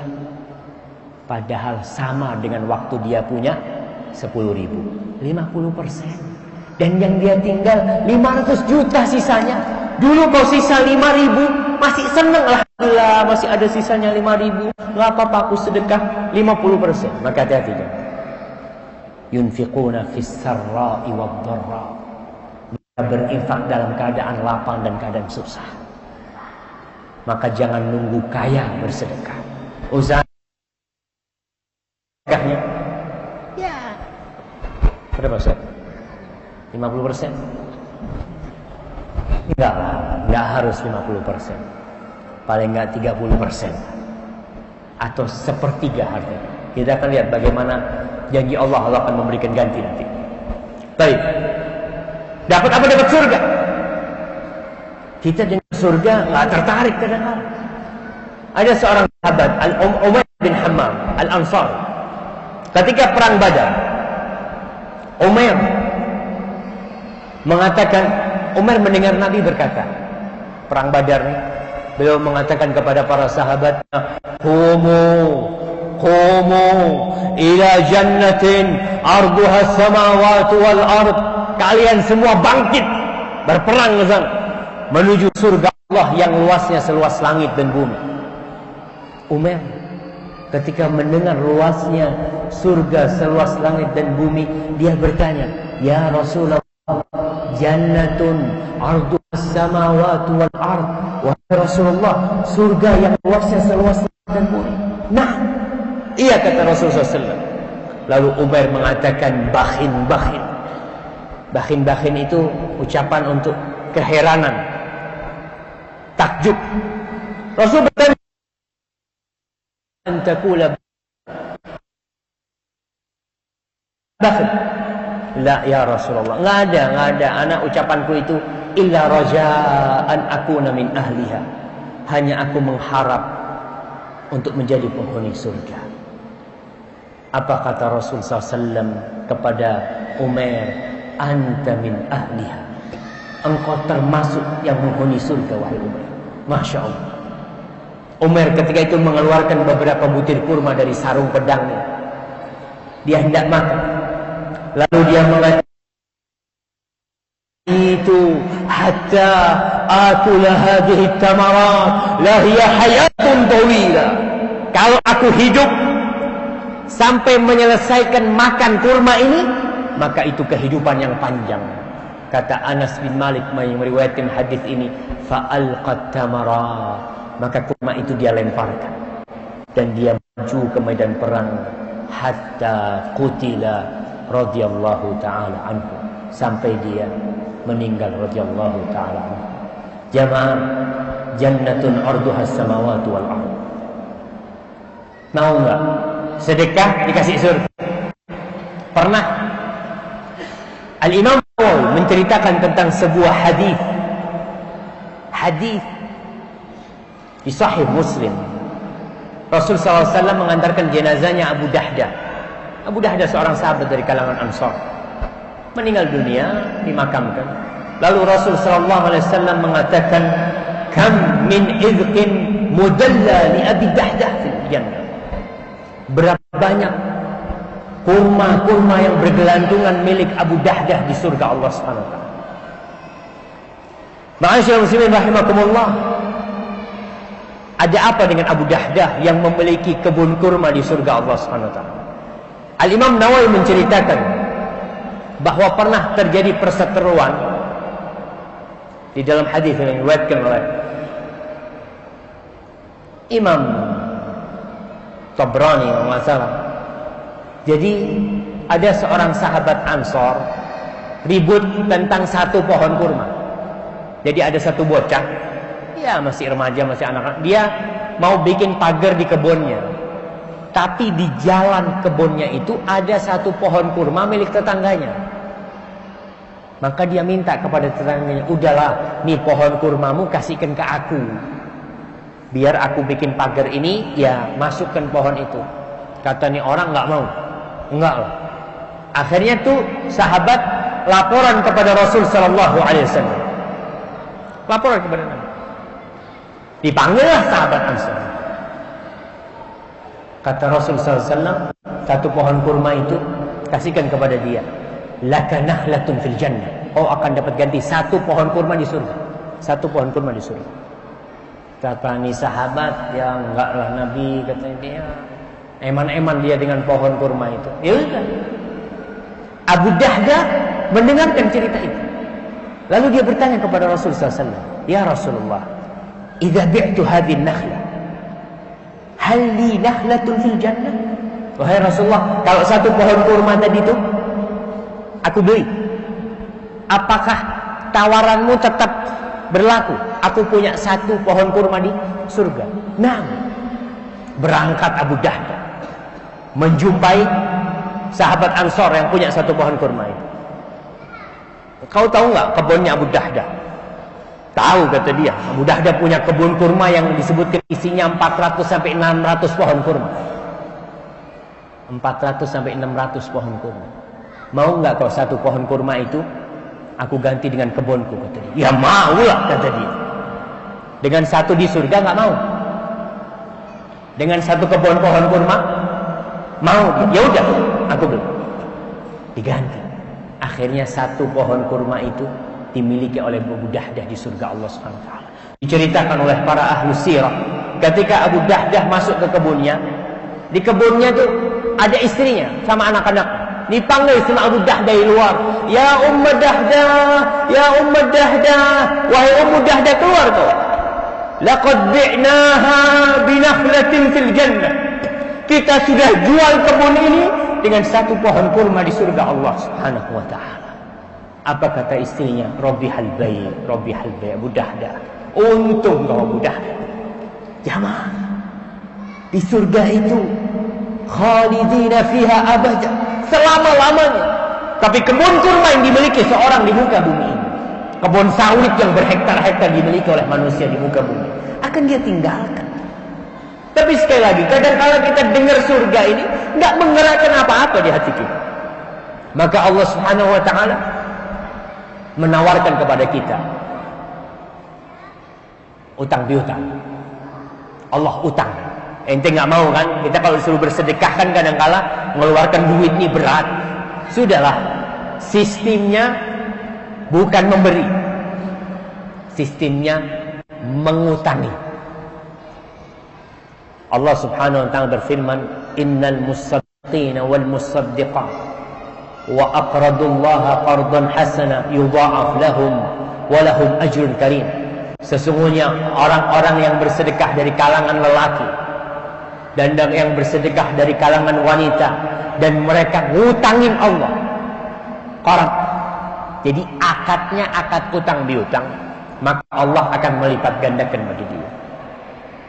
Ma'asyiral muslimin, di dalam ayat ini, di surat Al-Hadid ayat 18 dan banyak ayat-ayat lainnya, di surat Al-Baqarah ayat 245 Allah mengatakan, man dzalladzi yuqridullaha qardan hasan, barang siapa yang ngutangi Allah, meminjamkan uang kepada Allah, apa yang akan terjadi? Fayudha'ifahu lahu ad'afan katsira, Allah akan lipat gandakan berkali-kali, berlipat-lipat ganda. Jadi kalau kita malas bersedekah, ngutangin Allah. Jangan ketika bersedekah merasa berbuat baik kepada yang miskin, enggak. Jangan. Karena ketika kita bersedekah, kita ngutangin siapa? Ngutangin Allah Subhanahu wa taala. Allah yang kita utang. Jadi kalau ngutangin itu modalnya enggak hilang. Kalau kita sedekah kan habis. Tapi kalau ngutangin pasti balik. Contoh nih jamaah, kita masih nggak yakin kalau Allah menawarkan kepada kita hal itu. Allah janji akan melipat gandakan. Berapa? Sampai 700 kali lipat. Jadi kalau ada orang kaya raya, anggaplah satu orang kaya di Solok ini, berkata kepada anak, Ustaz Syafiq, ente punya duit? Punya, bawa. Anak nggak bawa duit nih, ente keluarin 1 juta tuh kasih ke masjid. Nanti anak ganti 100 juta.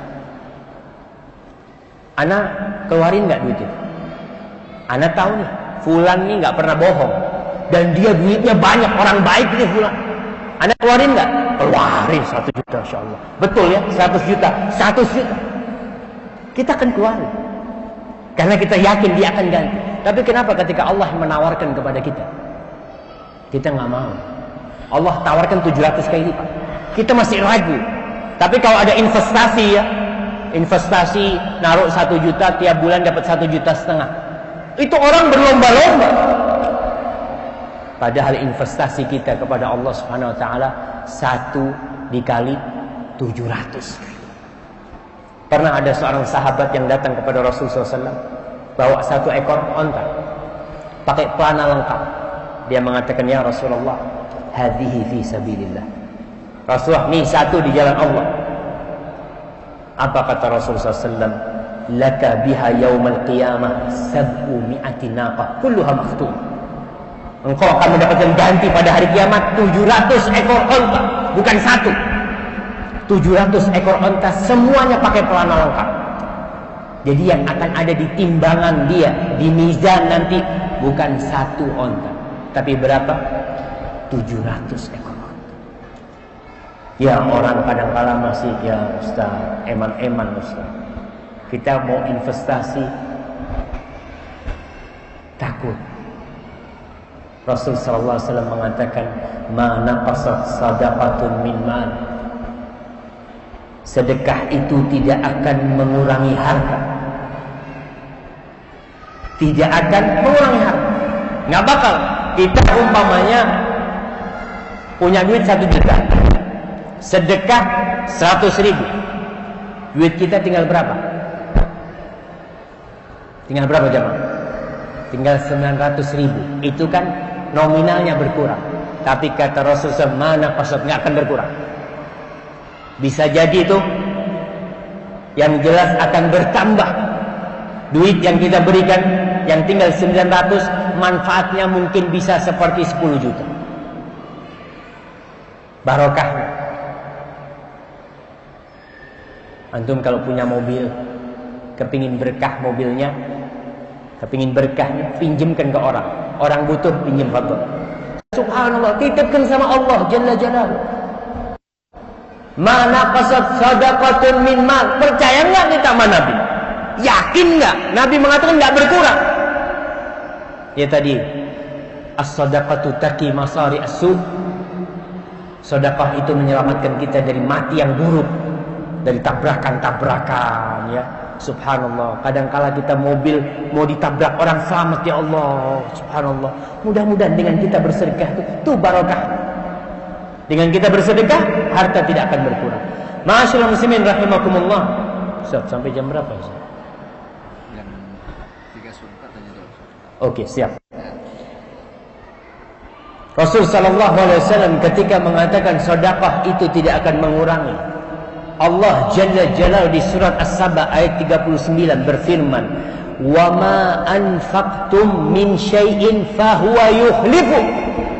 Apa saja yang kalian infakkan pasti dia ganti. Allah itu pasti menggantikan. Fahuwa yukhlifu wa huwa khairur raziqin. Dan Allah adalah sebaik-baiknya yang memberikan rezeki. Masa kita masih belum yakin? Allah janji akan mengganti. Kau keluarkan 100.000, Allah nggak ganti 100.000, Allah gantikan 700 kali lipat. Paling enggak ya nggak akan berkurang harta yang kita berikan. Ma'asyiral muslimin rahimakumullah. Ingat dengan kisah yang diriwayatkan oleh Imam Muslim, Imam Bukhari Muslim, tentang seorang yang di padang pasir. Dia mendengarkan suara dari awan. Suara itu mengatakan, "Isqi hadiqata fulan." Sirami kebunnya fulan. Nih, dia dengar, subhanallah. Tiba-tiba awan itu bergerak. Kemudian menurunkan hujannya di sebuah lembah. Semua air hujan itu berkumpul di satu jalan air. Diikuti ini sama dia, airnya ini. Di situ nggak ada kebun. Ketika hujan itu turun di lembah yang tidak ada kebun. Maka dia ikutin airnya. Ini rahmatullah. Ada hujan kalau turun di kebun yang baru nanam, kadangkala rusak.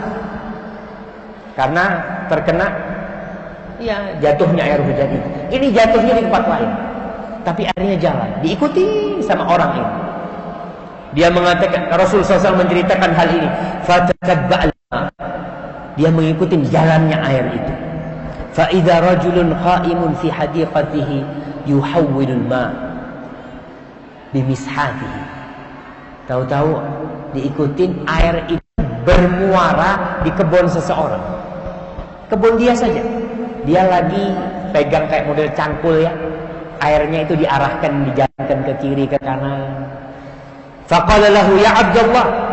Datangnya orang tanya, wahai Abdullah, masmu, itu siapa namanya? Engkau siapa namamu? Qala fulan. Namaku fulan. Namanya persis dengan nama yang disebutkan di awan. Awan, bayangkan. Allah menyiramkan khusus buat kebun dia. Kemudian faqalahu, baru sadar nih. Orang yang punya kebun itu sadar. Ya Abdullah, lima sa'altan ismi. Ente kenapa tanya nama ana? Tahu-tahu datang tanya nama ini. Ini ada apa-apa nih orang ini? Qala inni sami'tu sautan fis sahab alladhi hadha ma'uhu yaqulu isti hadiqata fulan lismi. Dari awan yang mengatakan isti hadiqata fulan, yang airnya nih sekarang sampai ke kebunmu nih, ini. Lalu dia bertanya, famada tasna fiha, apa yang kau lakukan dengan kebunmu ini kok? Kok sampai Allah menyiramkan khusus buat kebunmu saja, yang lainnya tidak? Hanya kebunmu yang disuruh siram. Kata orang ini, ama idza qulta hadza, ya karena kau sudah ngomong ini, fa inni anzuru ila ma yakhruju minha. Aku dari hasil kebunku ini aku bagi tiga. Sepertiga aku makan bersama keluargaku, sepertiga aku kembalikan sebagai modal untuk kebun itu, dan sepertiga aku sedekahkan. Sepertiga aja. Padahal kalau dilihat zakatnya tanaman itu berapa? Kalau pakai air hujan 10%, tapi dia keluarkan 33%. Maka Allah kirim. Tiap hari ada 2 malaikat yang turun. Tiap hari ada 2 malaikat yang turun. Yang satu mendoakan fiqan khalafan wa a'ti, yang keduanya berkata Allah a'ti mumsikan talafan. Ya Allah, kasihlah orang yang pandai bersedekah itu ganti. Tiap hari jamaah ada yang mendoakan kita. Kita pandai bersedekah. Tapi yang pelit, Allahumma ati mumsikan talafan. Berikan kepada orang yang nggak mau bersedekah itu kehancuran di hartanya. Mungkin hartanya banyak, tapi sekali lagi dia tidak bisa menikmati harta dia. Kemudian sedekah itu jamaah bisa menyembuhkan penyakit. Rasul sallallahu alaihi wasallam bersabda, "Dawu mardhakum bisadaqah." Obatilah orang-orang yang sakit di antara kalian dengan sedekah. Daripada kita berikan ke dokter aja.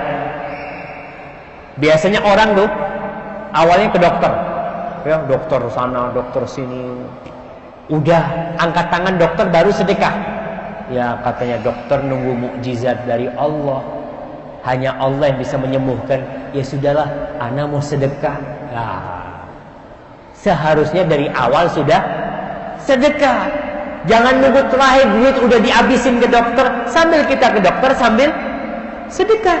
Terus sedekah. Dan dia harus yakin yang bisa menyembuhkan anak ini bukan dokter. Ya Allah, dia bertawassul, dia berperantara dengan sedekah yang dia berikan. Insya Allah Allah Jalla Jalaluh akan memberikan kepada dia kesembuhan dari penyakit dia. Kemudian ma'asyiral muslimin, banyak-banyak sedekatus sir. Banyak-banyak sedekah yang sembunyi-sembunyi. Soalnya kalau sedekah terang-terangan ya boleh, nggak apa-apa. Tapi kalau sedekah terang-terangan itu setan bisa godain kita. Ada pintu buat setan untuk godain kita. Allah Subhanahu wa taala di surat Al-Baqarah ayat 270-271 Allah mengatakan, in tubdus sadaqat fa ni'ma hi.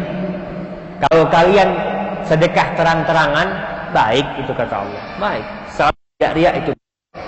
Tapi kata Allah, wa in tukhfuha wa tu'tuhal fuqara fahuwa khairul lakum. Tapi kalau kalian sembunyi-sembunyi bersedekah, kalian berikan kepada orang-orang yang membutuhkan sembunyi-sembunyi, itu lebih baik. Khairun lakum, enggak sama. Jadi sedekah terang-terangan sama sedekah sembunyi-sembunyi, lebih baik yang mana? Yang sembunyi-sembunyi. Itu khairun lakum wa yukaffiru ankum min sayyi'at. Allah akan hapus dosa kalian. Wallahu bima ta'maluna khabir. Allah itu maha mengetahui dengan amal perbuatan kita. Ya, tentang orang yang akan mendapatkan naungan dari Allah, salah satunya adalah warajulun tasaddaqa bi sadaqatin fa akhfaha. Seorang yang bersedekah kemudian dia sembunyikan, hatta la ta'lamu shimaluhu ma tunfiqu yamin. Tangan kirinya enggak tahu yang dinafkahkan oleh tangan kanan. Jadi bapak-bapak ketika mau bersedekah enggak perlu istrinya tahu. Ya udah, bismillah, kasih. Apalagi mau ngasih orang tua. Ingat, seorang suami itu enggak pernah putus jadi sama perempuan. Tapi kalau perempuan ada serah terima.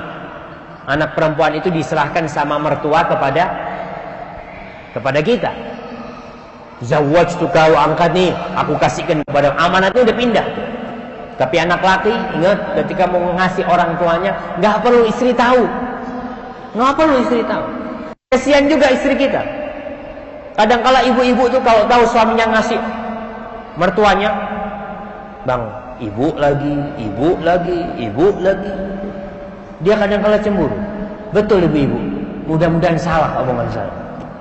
Mudah-mudahan salah. Tapi kadang-kala perempuan itu kalau suaminya suka ngasih ke orang tuanya, ada perasaan. Ana tahu dari mana saja padahal enggak. Ana mau tanya, benar nih ibu-ibu? Benar enggak? Dia manusiawi lah. Manusiawi ketika seorang suami mengasih kepada orang tuanya, ya, dia nggak dikasih. Anak kapan dikasih? Banyak suami itu belikan emas istrinya, belikan gelang istrinya, belikan kalung istrinya, ibunya nggak pernah dibelikan, nggak pernah dikasih. Dia mengatakan, ya ibu maaf saya udah tua Ustaz. Tetap kasih belikan. Nih aku ngasih istri, aku ngasih ibu. Nggak perlu istri kita tahu. Sekali lagi, sembunyikan. Istri pun seperti itu. Istri ini biasanya demen sedekah, tapi pakai fulusnya suaminya. Jadi duitnya suaminya disedekahkan. Kalau duitnya dia nggak pernah disedekahin. Kalau duitnya suami harus izin suami. Tapi kalau milik istri ya fadol, nggak perlu suami tahu. Jadi si istri mungkin dapat warisan, ya, mungkin dia memang dapat hadiah atau apa, dia sedekahkan tanpa harus suaminya tahu, keluarganya tahu. Karena Rasul sallallahu alaihi wasallam mengatakan, liyakun li ahadikum khibun, oh kama qala Rasul sallallahu alaihi wasallam, hendaklah seorang kalian itu punya amalan yang tersembunyi, yang nggak ada orang tahu. Begitulah salafus saleh berusaha untuk menyembunyikan amalannya. Hadza wallahu a'lam bishawab. Jadi para orang-orang yang dermawan, ingat, kalau dikatakan dermawanku salah alamat. Tapi yang bahaya juga yang nggak dermawan, nggak ada yang sedekahkan. Kemana kita bersedekah? Ke jalan Allah Subhanahu wa ta'ala. Untuk siapa kita bersedekah? Bukan untuk keluarga kita. Jangan ngasih keluarga mengharapkan balasan dari dia. Kalau kita ngasih keluarga kita, bantuin dia dengan harapan dia mengucapkan terima kasih, yang ada sakit hati. Fulan ini Ustaz, ana bantu tapi nggak pernah datang ke rumah, nggak pernah telepon ana. Ya pura-pura cuek, nggak tahu. Itu kalau kita berbuat karena dia, sakit hati. Tapi berbuatlah karena Allah Subhanahu wa ta'ala. Ente mau terima kasih, ente mau ngomong syukron, mau ngomong jazakallah khairan, ma nuridu minkum jazaan wala syukur. Aku nggak butuh dengan ucapan terima kasih engkau, nggak butuh balasan dari engkau. Aku hanya membutuhkan agar Allah menyelamatkan aku dari api neraka. Hadza wallahu a'lam bishawab. Itu yang bisa kita kaji pada kesempatan kali ini. Apabila benar itu dari Allah Subhanahu wa ta'ala, apabila ada yang salah itu dari diri sendiri, Allah dan Rasulnya terbebaskan dari kesalahan itu. Fadhal. Apakah janji iming-iming Allah kepada orang yang berinfak di jalan Allah ketika di dunia Karena seringkali pahala dan sorga yang bersifat abstrak tidak kurang menggerakkan orang untuk berinfak karena tidak langsung nyata hasilnya. Subhanallah. Nah, makanya Allah kasih ganti di dunia dan di akhirat. Wa ma anfaqtum min syai'in fahuwa yukhlifu. Apa saja yang kalian infakkan Allah kasih ganti. Allah kasih ganti di dunia dan di akhirat. Mana qasad sadaqatun min mal. Kita kepingin yang nyata. Obatin orang yang sakit dengan sedekah. Sedekah itu menghilangkan dari bala dan musibah di dunia. Tapi jangan cuma cari di dunia. Allahu Akbar. Karena dia terlalu cinta dengan dunia ini, lupa dengan akhirat. Maka Allah kasih janji di dunia dan di akhirat Allah kasih ganti. Barakallahu fikum. Siapakah yang bertanggung jawab memberi nafkah biaya hidup anak tiri? Apakah tetap kewajiban bapak kandungnya atau berpindah kepada bapak tirinya? Terima kasih.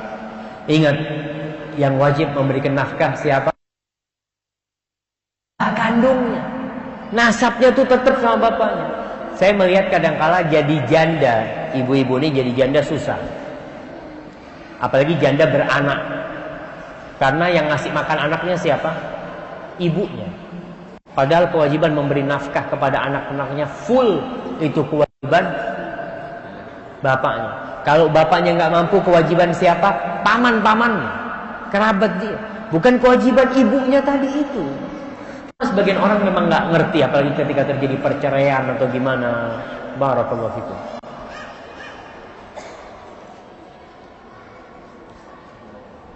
Ini tolong nasihati saya agar istiqomah mengamalkan Islam. Saya sudah berumur 38 tahun. Saya sering mendengarkan pengajian atau ceramah tentang Islam, namun saya masih sering melalaikan sholat, baik disengaja maupun karena kesibukan mencari harta dunia. Sudah tahu manfaat infak jalan Allah, namun tetap berat untuk berinfak di jalan Allah. Subhanallah. Jadi ketika dia beribadah kepada Allah, beribadahnya itu didasarkan karena cinta kepada Allah. Allah mengatakan la ikraha fid din. Enggak ada paksaan dalam beragama. Enggak enak kalau dipaksa. Kita ini dikasih makanan enak, tapi dipaksa makannya. Makan. Jadi enggak enak. Kita bekerja di sebuah perusahaan karena terpaksa, enggak nyaman. Maka tadi ada orang-orang yang lalai sholat karena merasa terpaksa dia jadi orang Islam. Terpaksa dia sholat. Jangan. Jadikan kita butuh dengan sholat itu. Kita bisa bayangkan, kita kerja sama orang. Kerja sama orang jadi dari jam 8 pagi sampai jam 4 sore. Dapat gaji tiap bulan 3 juta. Bayangkan Allah memberikan kepada kita mata. Allah memberikan kepada kita jantung yang berdetak. Allah memberikan pendengaran kepada kita. Memberikan tangan yang bisa bergerak, kaki yang bisa berjalan. Itu kita nggak hitung tuh nikmat Allah. Maka bayangkan, ini Allah ngasih. Gimana kalau Allah ambil, aku naik motor, tabrakan kakiku patah? Berapa yang akan kita keluarkan? Maka ingatlah bahwasanya pemberian Allah itu harus kita syukuri ya, dengan kita banyak beribadah. Terus bagaimana caranya istiqomah? Jaga teman, jaga pergaulan, banyak-banyak berzikir kepada Allah Subhanahu wa taala. Insyaallah Allah akan jaga dia. Wallahu a'lam.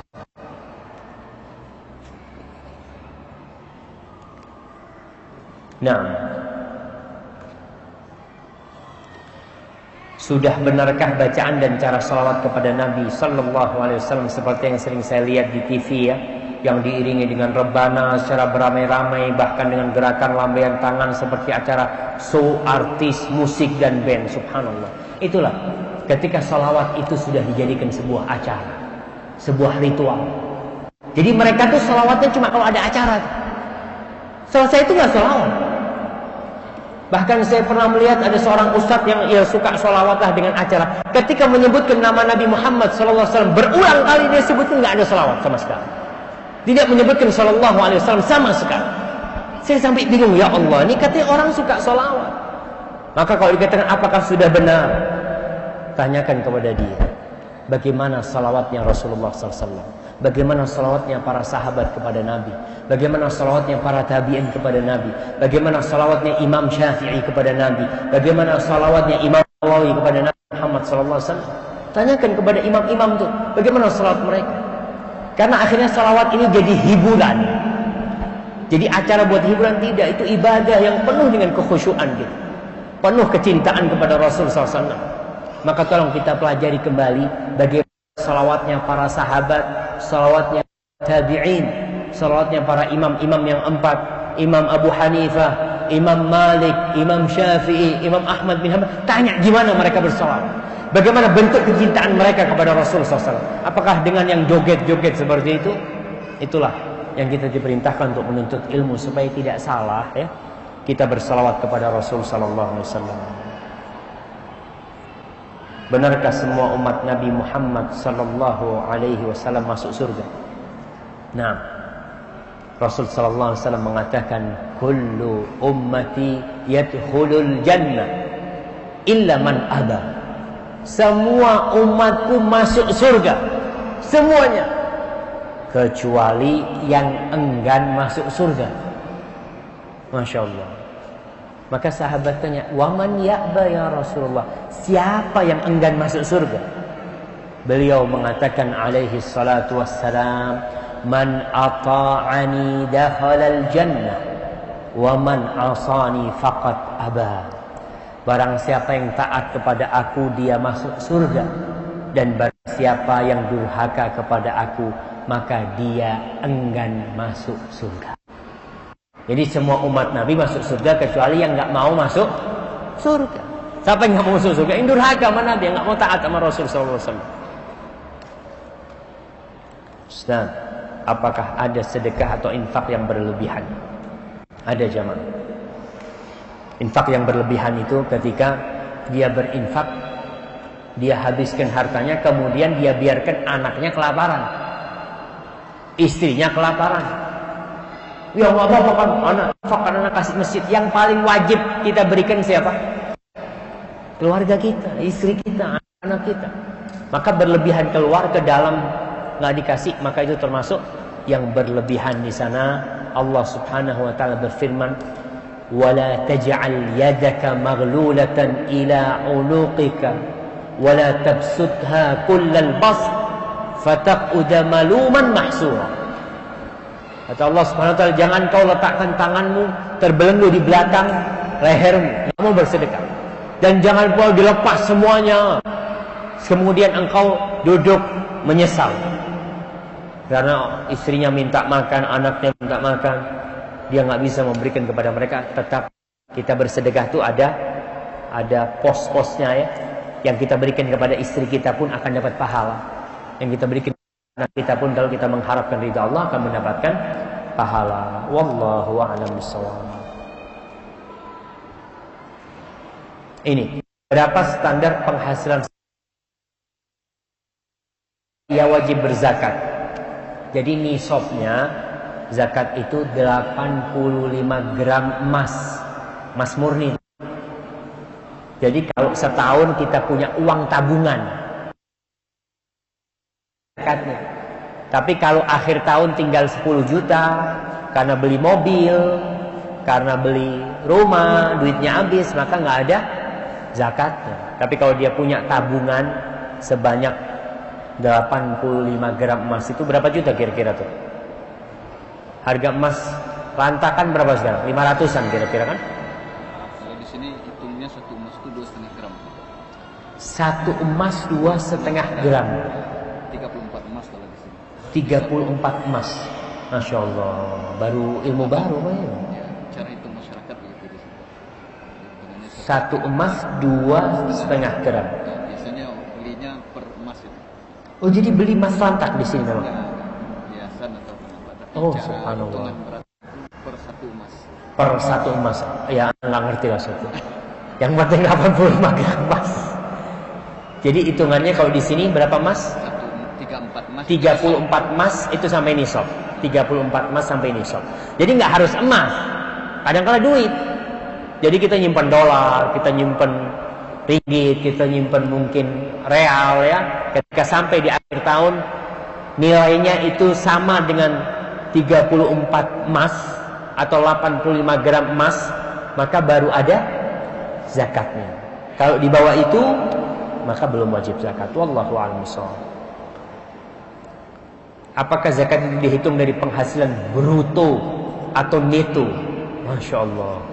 Ini pelajaran kita dulu, bruto sama neto. Jadi tadi sebenarnya bukan dari penghasilan, dari yang di sisanya berapa yang kita miliki. Tapi kalau perdagangan ya dihitung. Kadang-kadang kita duit habis, tapi barang penuh. Ya udah dihitung tuh nilainya barang yang kita miliki berapa. Kalau sampai 85 gram emas baru akan dizakatkan. Uzah. Baik, barakallahu fikum. Itu yang bisa Anda sampaikan. Mungkin kalau ada pertanyaan-pertanyaan yang belum dijawab, mungkin karena ustadznya nggak bisa jawab. Memang apabila yang saya sampaikan benar itu dari Allah Subhanahu wa taala, kalau ada yang salah itu dari ana sendiri. Allah dan Rasul terbebaskan dari kesalahan itu. Wa subhana rabbika rabbil izzati amma yasifun, wassalamun alal mursalin, walhamdulillahi rabbil alamin. Baik, terima kasih kepada